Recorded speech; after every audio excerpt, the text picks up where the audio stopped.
Est-ce que tu as vu, Philippe? Oui. Il y a beaucoup de méduses mortes. Ah non, avant de jouer, je pissais.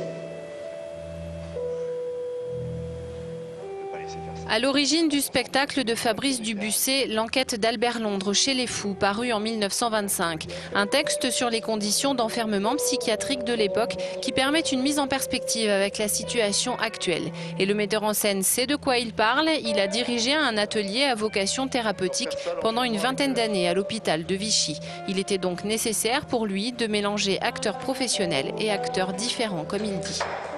Je trouvais que c'était bien de l'aborder avec justement des gens comme ça, pas de l'aborder d'une manière intellectuelle, mais de dire vraiment on rentre dans le sujet, on rentre dans le vif du sujet et on donne comme ça une expérimentation plus qu'un spectacle, puisque c'est aussi une forme de reportage vivant. C'est-à-dire on est dans le reportage vivant où ces deux acteurs vont se livrer, vont se regarder, s'observer. Et nous, on va les observer en tant que spectateurs et on va se rendre compte qu'il se passe des choses et que qui est l'autre à un moment donné et où se situe la folie. Parce que voilà, c'est la question qu'on veut poser aujourd'hui. Où elle est la vraie folie?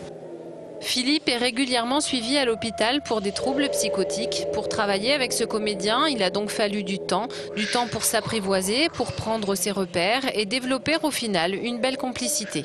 Cela fait 10 ans que je suis du théâtre et ça me plaît. On a évidemment des choses à faire, mais il y a aussi beaucoup de jeux entre nous. Et donc, je pense que dans tous les spectacles sont nouveaux, non? Donc, mais pour moi, c'est encore plus nouveau avec Philippe, parce qu'il y a des surprises. Arnaldo et Philippe se mêlent aux personnages qu'Albert Londres a vraiment rencontrés pour écrire chez les fous. Le metteur en scène questionne ici l'acteur et son double à travers ce jeu de miroir entre les deux comédiens. Une façon pour Fabrice Dubussé de montrer que l'écoute de l'autre aide évidemment à mieux vivre.